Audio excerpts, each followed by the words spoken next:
Subscribe कीजिए tribal India TV को और लेटेस्ट अपडेट के लिए बेल आइकन कीजिए। धन्यवाद।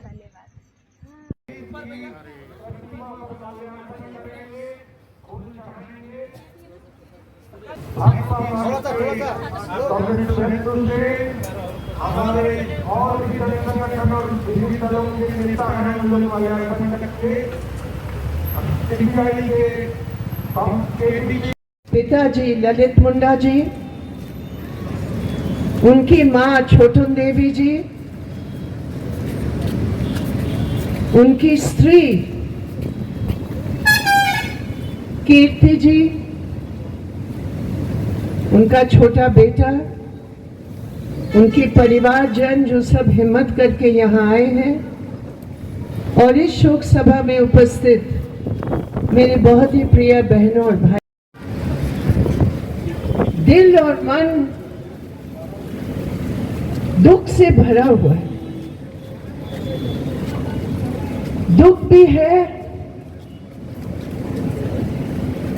गुस्सा भी है, रोष भी है,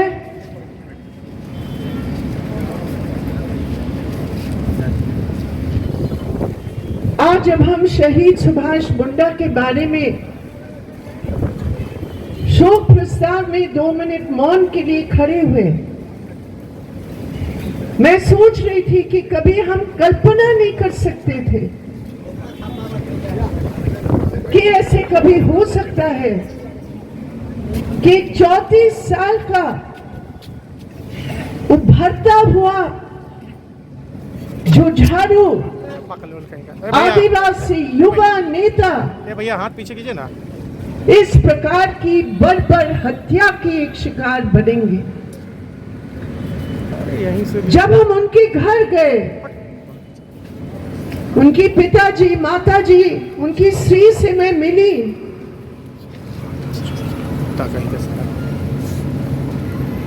मैं समझी कि नुकसान, परिवार का जो नुकसान है, आदिवासी समाज का जो नुकसान है, हमारे आंदोलन का जो नुकसान है, पार्टी का नुकसान, उसके साथ हम लोगों को जोड़ के देखना पड़ेगा। पार्टी के नेता थे वो, लेकिन पार्टी के नेता के साथ साथ उन्होंने इस समाज में, इस पूंजीवादी समाज में अपनी मेहनत से, अपनी कुर्बानी से, अपनी प्रयास से एक जगह बनाया लोगों की दिलों में, और इसलिए आज हजारों की तादाद में इस इलाके में, रांची में, झारखंड में, लेकिन इसके अलावा बाहर भी मेरे पास कितने मैसेज आए हैं। शहीद सुभाष आदिवासी अधिकार राष्ट्र मंच के सदस्य थे, और उस रूप में देश भर के जो ट्राइबल लीडर्स रहे, उनके साथ उनकी जो बातचीत थी, उनका जो संघर्ष का अनुभव रहा, वो सबको इतने कम उम्र में भी इतना ज्यादा प्रभाव डाला कि इतने लोग तमाम प्रदेशों में अलग अलग सभाएं कर रहे हैं, शोक प्रकट कर रहे हैं, उनके परिवार के प्रति संवेदना व्यक्त कर रहे हैं, क्योंकि सबके लिए सुभाष अपना ही था। मैं इनकी मां को सलाम करती हूं, इनकी फैमिली को मैं सलाम करती हूं, इनकी स्त्री को। इस दुख की घड़ी में आप सोचो, क्या हिम्मत और बहादुरी की जरूरत है और है इनमें कि वो यहां इस मंच पर आए हैं। उनकी स्त्री यहां मौजूद है। आप जानते हैं कि नहीं कि 2 साल पहले जब सुभाष का बेटा का जन्म हुआ, सुभाष ने उनका नाम विरासत रखा। विरासत, क्योंकि सुभाष ने अपनी जिंदगी में समझा कि उनको जो विरासत में प्राप्त हुआ, कुर्बानी का, त्याग का, समाज के लिए काम करने का जो विरासत में उनको मिला, तीसरी पीढ़ी के वो थे इस परिवार के, और इसीलिए उन्होंने अपने बेटे का नाम भी विरासत रखा। उनकी मां ने मुझे कहा आज कि सुभाष नहीं रहे, लेकिन लाल झंडा हम कभी भी खत्म नहीं होने देंगे इस इलाके से। एक मां के शब्द, तो यही एक विचार था जो इतनी कम उम्र में सुभाष को उस रास्ते पर लेकर पहुंचा दिया जहां वर्षों तक लोग नहीं पहुंच सकते। 34 साल में सुभाष ने लोगों के दिल में एक जगह प्राप्त किया।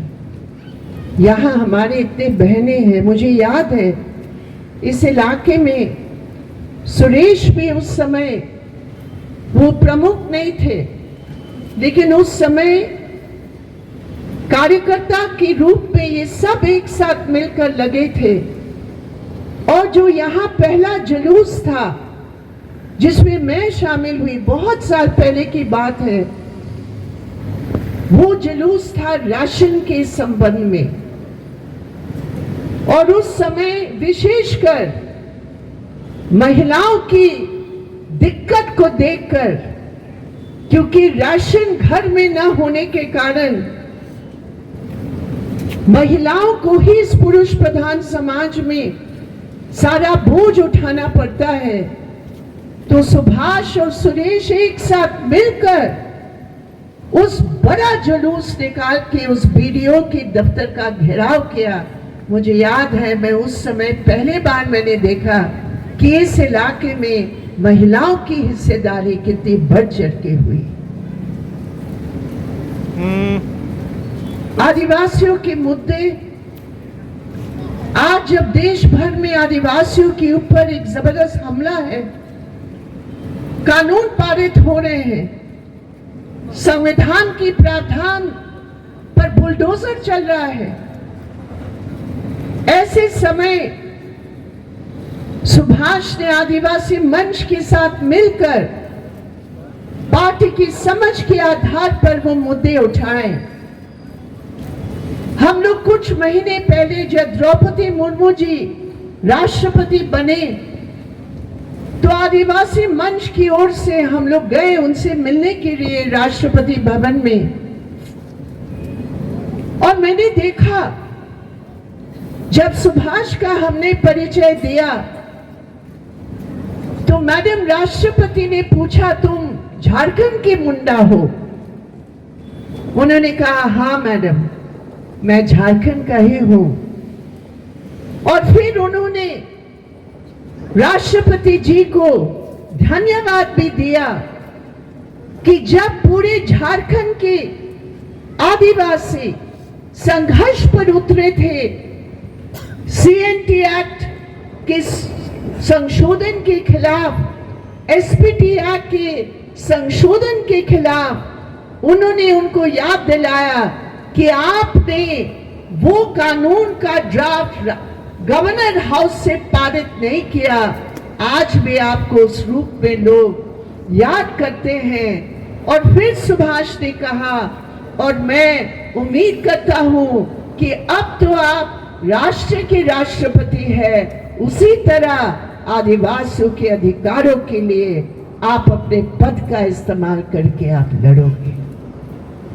कुछ ही दिनों पहले की बात है। मुझे पता है जब वो चुनावी राजनीति में उतरे, संघर्ष के साथ चुनाव की राजनीति में, तो उनका ऊपर बहुत दबाव था। बहुत दलों ने उनके ऊपर दबाव डाला कि लाल झंडे के प्रतीक को लेकर आप कैसे उम्मीद कर सकते हो कि आप एमएलए बनोगे। बहुत दबाव था उनके ऊपर।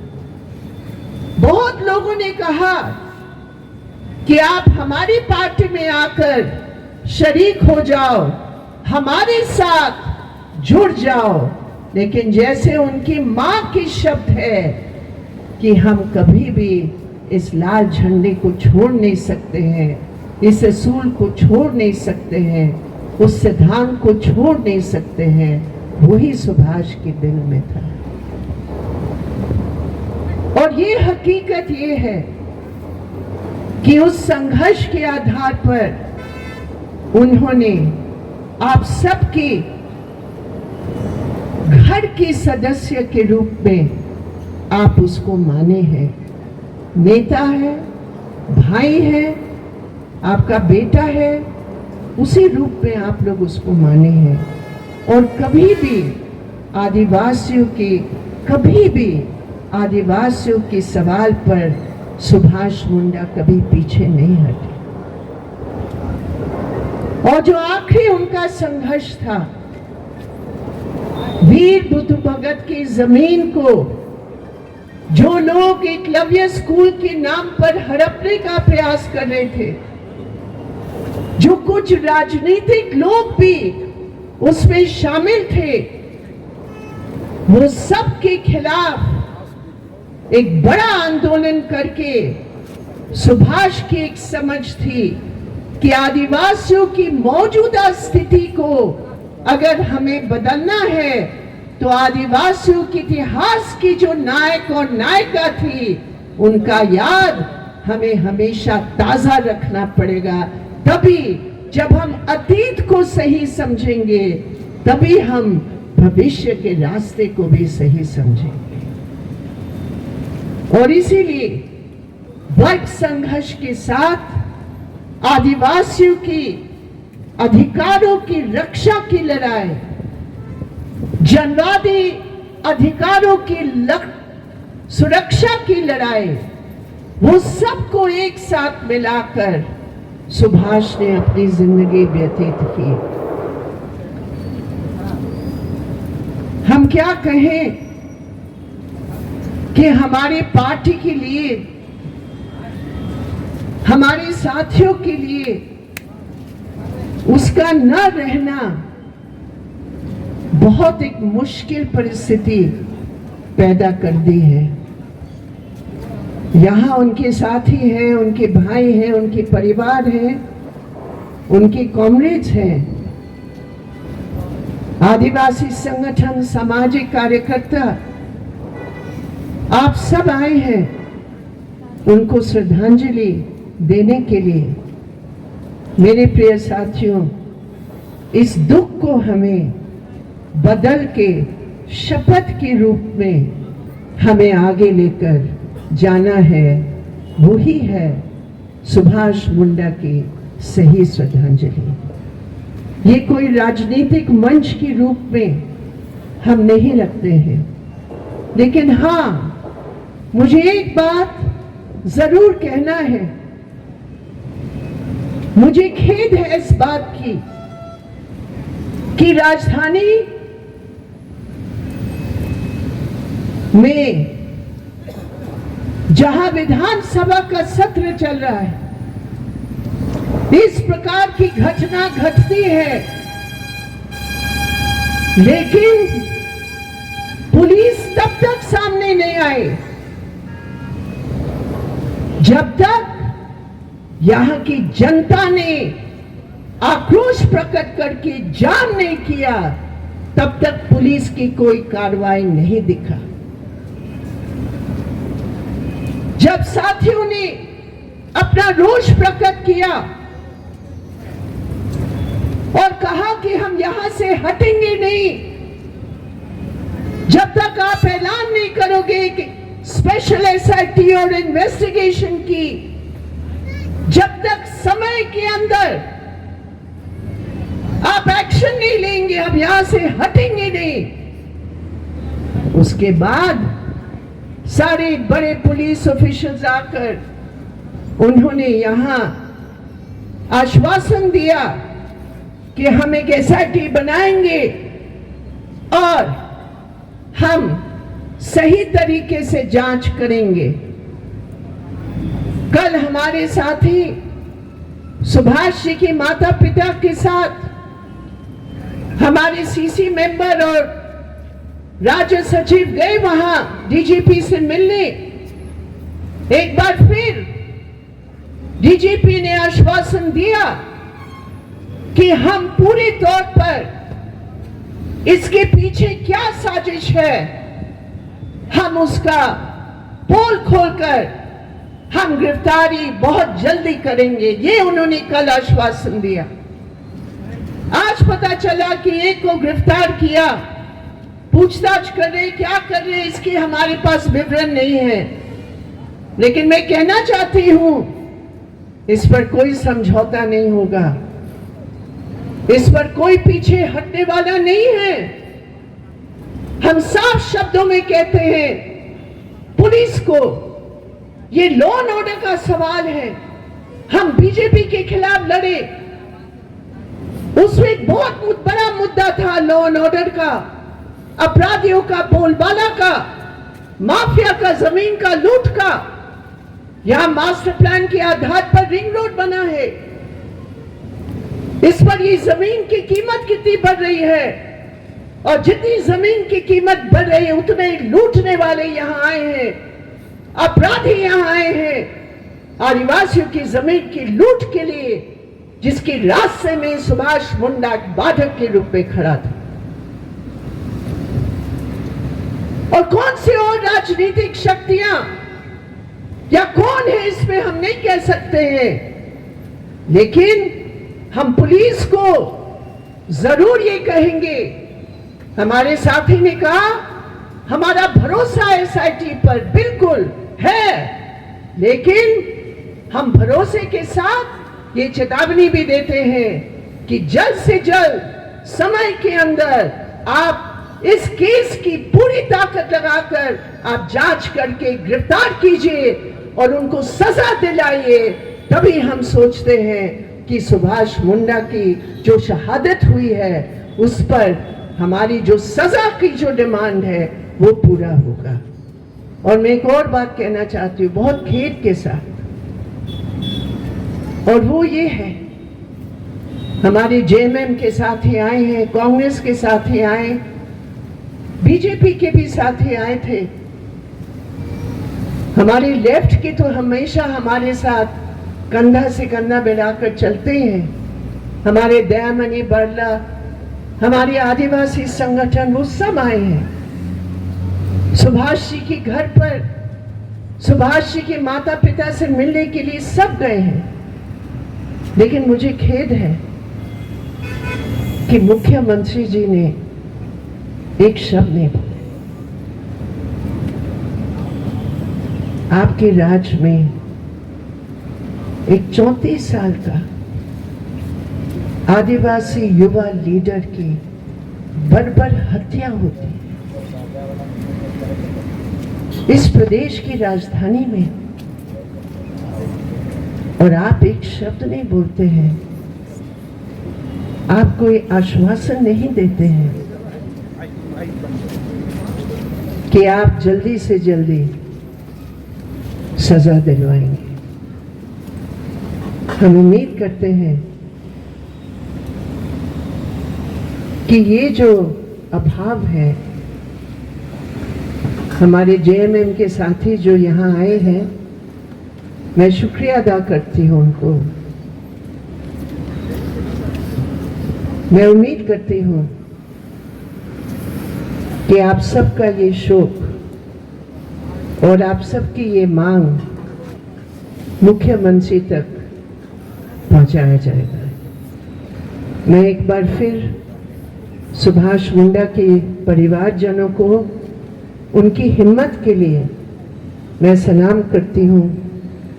उनकी माँ के सामने जो उनकी हिम्मत है, उनकी स्त्री के सामने जो उनकी हिम्मत है, मैं उनको सलाम करती हूँ।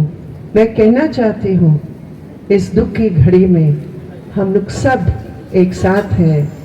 सुभाष मुंडा अमर है, अमर रहेंगे जब तक इस धरती पर आदिवासियों की मांगों के लिए, मजदूर किसानों की मांगों के लिए संघर्ष होगा। हमेशा वो ही याद रहेंगे। आप सबको एक बार फिर मैं अपनी पार्टी की तरफ से, हमारी पार्टी के केंद्र कमेटी की तरफ से, हमारे पार्टी के पॉलिट ब्यूरो की तरफ से, हमारे साथी हमारे महासचिव कॉमरेड सीताराम येचूरी ने एक विशेष शोक प्रकट करने के लिए मुझे कहा है, उनकी तरफ से मैं शोक प्रकट करती हूँ। धन्यवाद साथियों। इनकलाब जिंदाबाद। शहीद सुभाष मुंडा अमर रहे। शहीद सुभाष मुंडा जिंदाबाद। शहीद सुभाष मुंडा अमर रहे। अमर रहे, अमर रहे, सुभाष मुंडा अमर रहे। अमर रहे, अमर रहे। सुभाष मुंडा को लाल सलाम। लाल सलाम, लाल सलाम।